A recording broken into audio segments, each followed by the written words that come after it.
සියලු දෙනාටම සුබ සන්ධ්‍යාවක් වේවා. තේ අපනයනකරුවන්ගේ සංගමේ සභාපතිතුමා, ඒ වගේම අපේ අමාත්‍ය සුනිල් හඳුන්නෙත්ති මැතිතුමා, ඒ වගේම අපේ පාර්ලිමේන්තු මන්ත්‍රී හර්ෂත් සිල්වා මැතිතුමා, ඇතුළු සියලු ආරාධිතයන් හා සියලු සමාජිකයන්ගෙන් අවසරයි.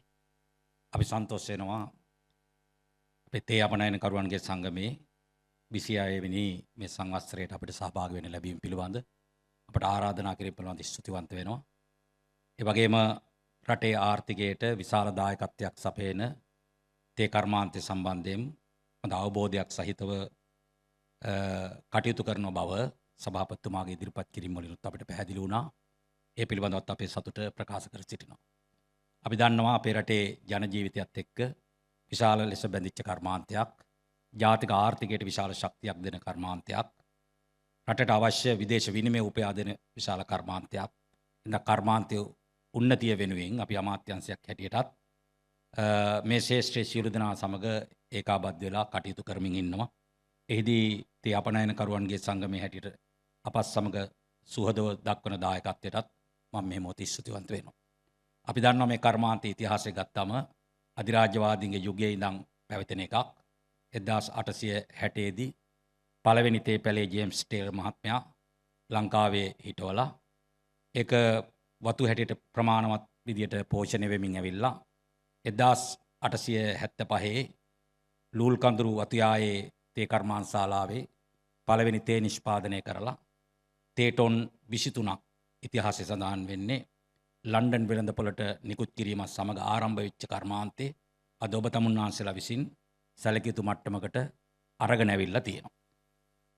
අපි දන්නවා මේ කර්මාන්තයේ ඉතිහාසයේ යම් කීර්තිමත් යුගයක් තිබුණා. සිලෝන් ටී සන්නාමය ලෝකේ මේ විදිහට පවත්වාගෙන යන්න ඔබ ඇතුළු මේ කර්මාන්තයේ නිලන විශාල පිරිසක් දායක වෙනවා. විශේෂයෙන්ම ජාත්‍යන්තරයේ මේ නාමය පවත්වාගෙන යන්න තේ අපනයනකරුවෝ තමයි සුවිශේෂ දායකත්වයේ සපයන්නේ. ඒක ලෝකේ අපි පළවෙනි තැනේ ඉඳලා අද චීනය, ඉන්දියාව, කෙන්යාව වගේ රටවල් ඉදිරියට ආවත් තාමත් සිලෝන් ටී සන්නාමය ඒ නාමය රැකගෙන තියෙන්නේ අපි මේ කර්මාන්තයේ මේ විදිහට පවත්වාගෙන යාම ඔබ දක්වන දායකත්වයත් එක්ක කියන එක මම ස්තුතිපූර්වක මතක් කරන්න කැමතියි. අපේ සභාපතිතුමා පැහැදිලි කරා වගේ අද අර්බුදයට ලක් වෙලා තියෙන තේ කර්මාන්තය විතරක් නෙවෙයි විශාල රටක් හැටියටම අපි අර්බුදයට ලක් වෙලා තියෙනවා. ඒ අර්බුදයෙන් එළියට එන්න සභාපතිතුමා කිව්වා වගේ අපි මේ තේ ශේෂ්ත්‍රයේ පස් අවුරුදු උපාය මාර්ගික සැලැස්මක් සහිතව අපේ අමාත්‍යාංශය කටයුතු කරනවා. ඒ සැලැස්මට අනුව අපි බලාපොරොත්තු වෙනවා එතුමා පැහැදිලි කරා වගේ 2030 වෙනකොට ලංකා ඉතිහාසයේ වැඩිම නිමිතේ කිලෝ ප්‍රමාණය නිෂ්පාදනය කරලා ඔබ හරහා ලෝක වෙළඳපොළට රැගෙන යන්න. අපි බලාපොරොත්තු වෙනවා තේ නිමි කිලෝ ප්‍රමාණය මිලියන 400 දක්වා ගේන්න. ගිය අවුරුද්දේ තිබ්බේ නිමිතේ කිලෝ ප්‍රමාණය මිලියන වලින් ගත්තොත් 262යි. ගිය අවුරුද්දේ තිබුණු අපනයන ආදායම තිබ්බේ ඩොලර් මිලියන වලින් ගත්තොත් මිලියන 1436යි.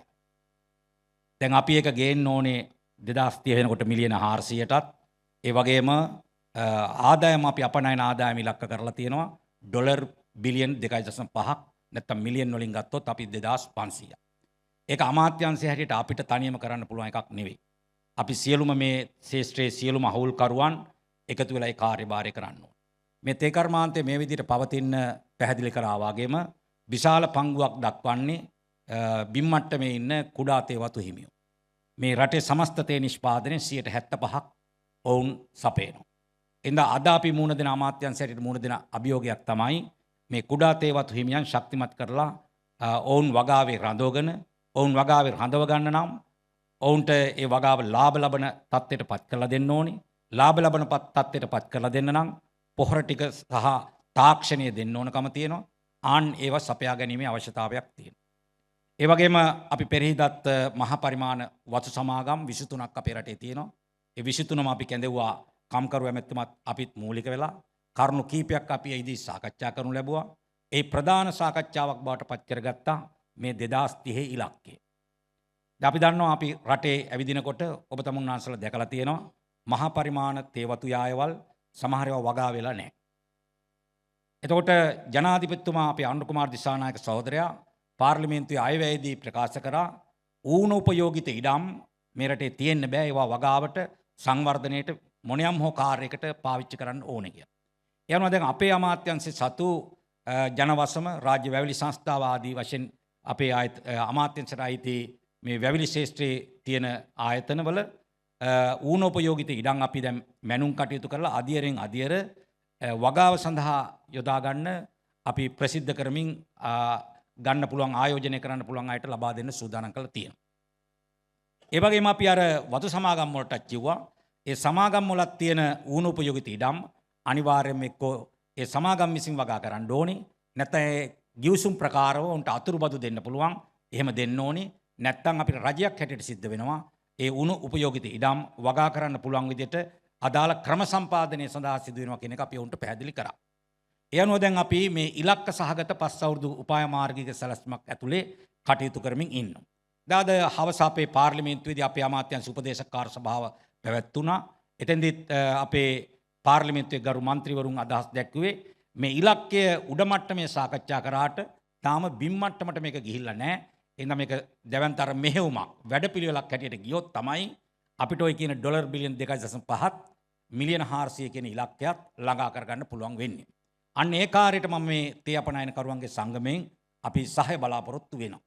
මොකද යට ඉන්න ගොවියා ශක්තිමත් කරන්න අවශ්‍යයි. ගොවියට අවශ්‍ය යටිතල පහසුකම් ලබා දීම අවශ්‍යයි. ඔවුන්ට අවශ්‍ය යෙදවුම් අපි සපයා ගැනීම අවශ්‍යයි. ඔබ කවුරුත් දන්නවා රජයක් හැටියට අපි ඉන්න තත්ත්වය.